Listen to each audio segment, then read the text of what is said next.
पाठशाला स्टडी में आपका बहुत बहुत स्वागत है। इस वीडियो में हम लोग क्लास 10th पर्सनली 1.3 NCERT का प्रश्न संख्या 3 को सॉल्व करेंगे।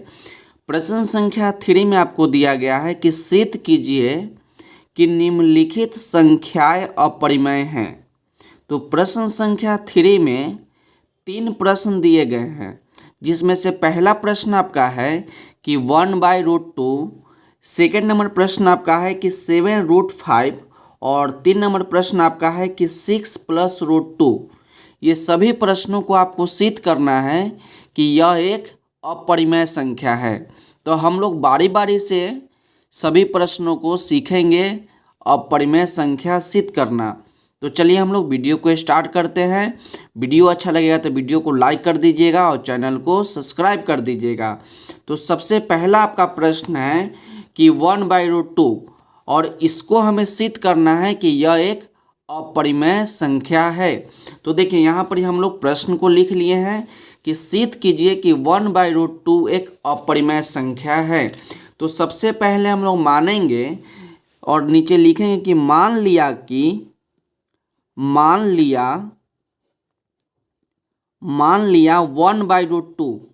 1/√2 एक परिमेय संख्या है। 1/√2 एक परिमेय संख्या है। इस प्रकार से आप लिख लीजिएगा।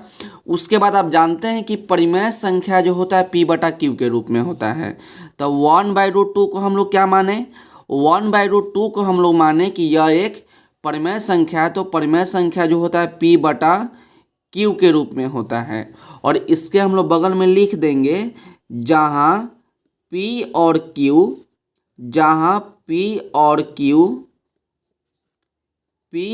Q सअभाज्य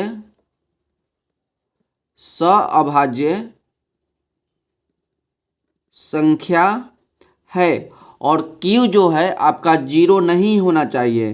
तो Q ≠ 0। इसका क्या मतलब है कि Q जो है 0 नहीं होगा। तो देखिए उसके बाद हम लोग क्या करेंगे, 1/√2 = P/Q। तो हम लोग 1/√2 का परिमेयकरण कर देंगे। तो परिमेयकरण करने का क्या तरीका होता है कि जो नीचे वाला रहता है उसी संख्या से गुना और उसी संख्या से भाग करते हैं। तो देखिए वो यहाँ पर ही आपका है 1/√2, तो 1/√2 लिखिए। 1/√2 का हम लोग परिमेयकरण करेंगे तो √2 से हम लोग गुना भी कर देंगे और √2 से हम लोग भाग भी कर देंगे। तो इतना तो आपको समझ में आ गया होगा। = P/Q। उसके बाद देखिए 1 को √2 से गुना करेंगे तो आपका √2 हो जाएगा। और उसके बाद आप जानते हैं कि √2 को √2 से गुना करेंगे तो 2 होगा। आप जानते हैं ना कि √2 को √2 से गुना करेंगे तो आपका 2 होगा। उसी प्रकार यदि √5 को √5 से गुना करेंगे तो आपका 5 होगा। √3 को √3 से गुना करेंगे तो आपका 3 होगा। तो इसका यही मतलब है कि रूट में कोई संख्या रहे और दोनों संख्या आपस में बराबर रहे तो वही संख्या जो होता है बाहर निकल जाता है। तो √2 को √2 से गुना करेंगे तो कितना होगा? तो 2 होगा = P/Q। उसके बाद हम लोग क्या करेंगे, क्रॉस गुना कर लेंगे। तो √2/2 है तो 2 से हम लोग इसमें क्रॉस गुना कर लेंगे। तो यहाँ पर ही बचेगा आपका √2। तो यहाँ पर ही बच जाएगा आपका √2 = 2 का हम लोग क्रॉस गुना कर देंगे। तो 2 को गुना करेंगे P से तो आपका हो जाएगा 2P। अब बटा में आपका Q हो जाएगा। और आप जानते हैं कि P और Q हम लोग यहाँ पर ही माने हैं ना कि P और Q क्या है? परिमेय संख्या है। तो और जब परिमेय संख्या कब होता है? जब P और Q एक पूर्णांक संख्या होता है। P और Q पूर्णांक संख्या होगा तभी P और Q जो होगा परिमेय संख्या होगा। तो नीचे हम लोग लिखेंगे कि P और Q पूर्णांक है। P और Q पूर्णांक है, इसलिए 2p बटा क्यू, p और q पूर्णांक है, इसलिए 2p बटा q परिमेय संख्या होगा या परिमेय संख्या होगा। इस प्रकार से लिख दीजिए, परिमेय संख्या होगा। इतना तो आपको समझ में आ गया होगा। और यहाँ पर ही हम लोग जानते हैं कि √2 जो है अपरिमेय संख्या है। √2 क्या है? √2 जो है आपका अपरिमेय संख्या है। और यहाँ पर लिखेंगे कि √2 एक अपरिमेय संख्या है। √2 एक अपरिमेय संख्या है। तो यहाँ पर आप क्या देख रहे हैं? यहाँ पर आप देख रहे हैं कि √2 जो है आपका अपरिमेय संख्या है और 2p बटा q जो है आपका परिमेय संख्या है। तो आप ही बोलिए, क्या ऐसा कभी भी हो सकता है कि अपरिमेय संख्या परिमेय संख्या के बराबर होगा? तो आप बोलिएगा नहीं सर, कभी भी अपरिमेय संख्या परिमेय संख्या के बराबर नहीं होगा। तो नीचे हम लोग लिखेंगे कि यहाँ अपरिमेय संख्या,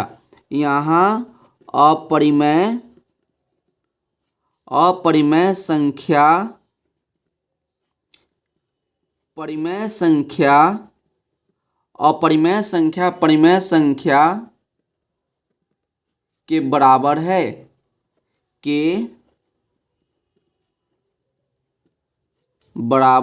यहाँ पर ही है ना, अपरिमेय संख्या जो है परिमेय संख्या के बराबर है।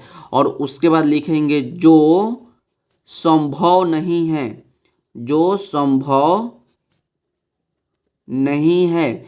तो हमारी मान्यता तो गलत हो गया, क्योंकि हम लोग p बटा 1/√2 को क्या माने हैं? तो 1/√2 को हम लोग माने हैं परिमेय संख्या। तो यहाँ पर लिखेंगे चूँकि हमारी मान्यता मतलब कि जो हमने माना है, तो चूँकि हमारी मान्यता गलत है,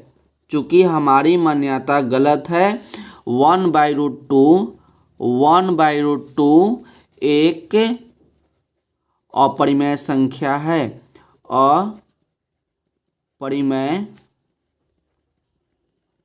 संख्या है। तो यहीं पर ही प्रश्न 1 जो है कंप्लीट होता है। इसको एक बार ध्यान से देखिए और इसका स्क्रीनशॉट ले लीजिए, ताकि बाद में आप इसको अच्छे तरीके से नोट कर सके। आप एक को समझिएगा तो बाकी आपको अच्छे तरीक़ा से भी समझ में आ जाएगा। अब चलिए हम लोग प्रश्न 2 को सॉल्व करना सीखेंगे कि 7√5 जो है एक अपरिमेय संख्या है। इसको हम लोग अलग लिख लिए कि सिद्ध करें कि 7√5 एक अपरिमेय संख्या है। तो इसको भी हम लोग मान लेंगे कि माना 7√5 एक परिमेय संख्या है, एक परिमेय संख्या है। इसको कुछ हम लोग अलग तरीका से सॉल्व करके दिखाएंगे, प्रूव करके दिखाएंगे। आप ध्यान से देखिएगा। माना 7√5 एक परिमेय संख्या है, तो 7√5 को हम लोग क्या माने? परिमेय संख्या माने। तो परिमेय संख्या माने हैं तो ये आपका p बटा q हो जाएगा। और p और q क्या हो जाएगा? p और q सअभाज्य संख्या हो जाएगा। सअभाज्य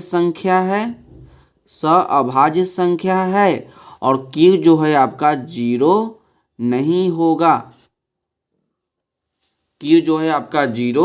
नहीं होगा, उसके बाद देखिए यहाँ पर ही आपका 7√5 है, तो 7√5 लिखिए, इक्वल टू p बटा q है, तो p बटा q लिखिए। इस बार एक नीचे हम लोग नीचे उतार दिए, तो इसके नीचे आपका कुछ नहीं तो 1 है, नीचे कुछ नहीं तो 1 है।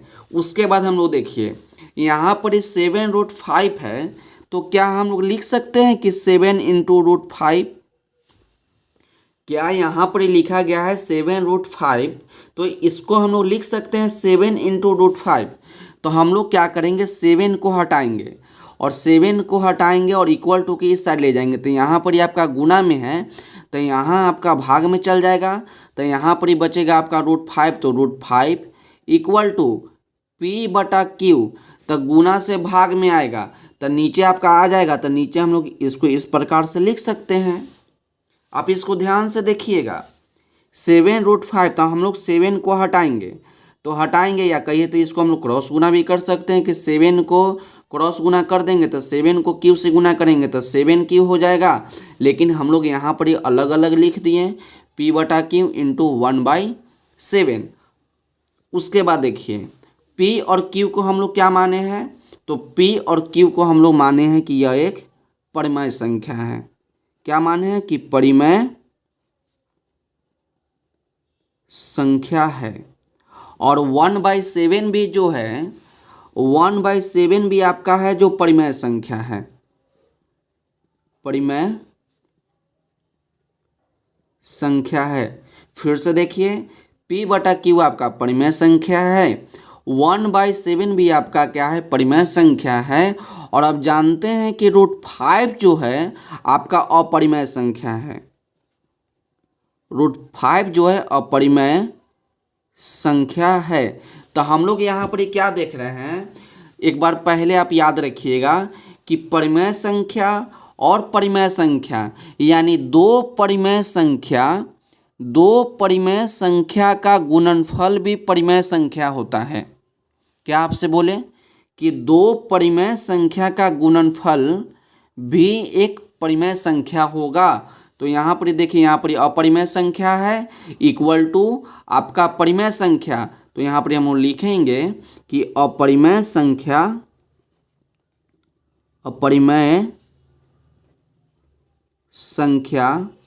बराबर परिमेय संख्या। अब आप ही बताइए कि क्या अपरिमेय संख्या परिमेय संख्या के बराबर होगा, तो आप फिर से बोलिएगा नहीं सर, अपरिमेय संख्या परिमेय संख्या के बराबर कभी भी नहीं होगा। अपरिमेय संख्या परिमेय संख्या के बराबर कभी नहीं होगा। तो नीचे हम लोग लिखेंगे कि यहाँ हम लोग यहाँ पर लिख लिए कि अपरिमेय संख्या जो है परिमेय संख्या के बराबर है। यहाँ तो हम लोग यही ना देख रहे हैं कि अपरिमेय संख्या जो है परिमेय संख्या के बराबर है, लेकिन यहाँ उसके बाद हम लिखेंगे यहाँ अपरिमेय संख्या परिमेय संख्या के बराबर है जो संभव नहीं है, यानी कभी भी अपरिमेय संख्या परिमेय संख्या के बराबर नहीं होगा। उसके बाद लिखें कि चूंकि हमारी मान्यता गलत है अतः 7√5 एक अपरिमेय संख्या है। तो सेकंड नंबर प्रश्न जो है यहाँ पर ही कंप्लीट होता है। तो इसको भी आप ध्यान से देखिए और स्क्रीनशॉट ले लीजिए ताकि बाद में आप इसको अच्छे तरीक़ा से नोट कर सकें। तो ये आपका पहला भाग हो जाएगा और नीचे आपका दूसरा भाग होगा जो कि आप अच्छे तरीक़ा से लिखना सीखिएगा। अब चलिए हम लोग प्रश्न संख्या 3 को देखते हैं कि प्रश्न संख्या 3 आपका क्या है। तो प्रश्न संख्या 3 में आपका है कि 6 + √2, तो हमको अब सिद्ध करना है कि 6 + √2 एक अपरिमेय संख्या है। तो यहाँ पर ही हम लोग प्रश्न को लिख चुके हैं कि सिद्ध कीजिए कि 6 + √2 एक अपरिमेय संख्या है। तो इसको भी हम लोग सबसे पहले मान लेंगे कि 6 + √2 जो है एक परिमेय संख्या है। तो हम लिखेंगे माना कि 6 + √2 एक परिमेय संख्या है। तो हम लोग जब 6 + √2 को क्या माने हैं, तो 6 + √2 को हम लोग माने हैं परिमेय संख्या। तो परिमेय संख्या माने हैं तो ये आपका P बटा Q हो जाएगा। तो P बटा Q लिखिए और यहाँ पर आपका क्या हो जाएगा कि P और Q जो है आपका सअभाज्य संख्या है, या आप डायरेक्ट ये भी लिख सकते हैं कि यहाँ Q जो होगा नॉट 0 होगा, यानी Q जो होगा 0 नहीं होना चाहिए। इतना भी आप लिख कर छोड़ सकते हैं कि Q नॉट इक्वल टू 0। उसके बाद देखिए 6 जो है इक्वल टू की इधर है तो हम लोग उस साइड ले जाएंगे। तो यहाँ पर ही आपका बच जाएगा √2, तो √2 इक्वल टू P अब बटा में Q, और 6 जो है इधर प्लस में है और उधर ले जाएंगे तो आपका माइनस में 6 हो जाएगा। इसके नीचे कुछ नहीं तो 1, तो यहाँ पर √2 है तो √2 लिख दीजिए इक्वल टू क्यू और 1 का एलसीएम लेंगे तो आपका क्यू हो जाएगा।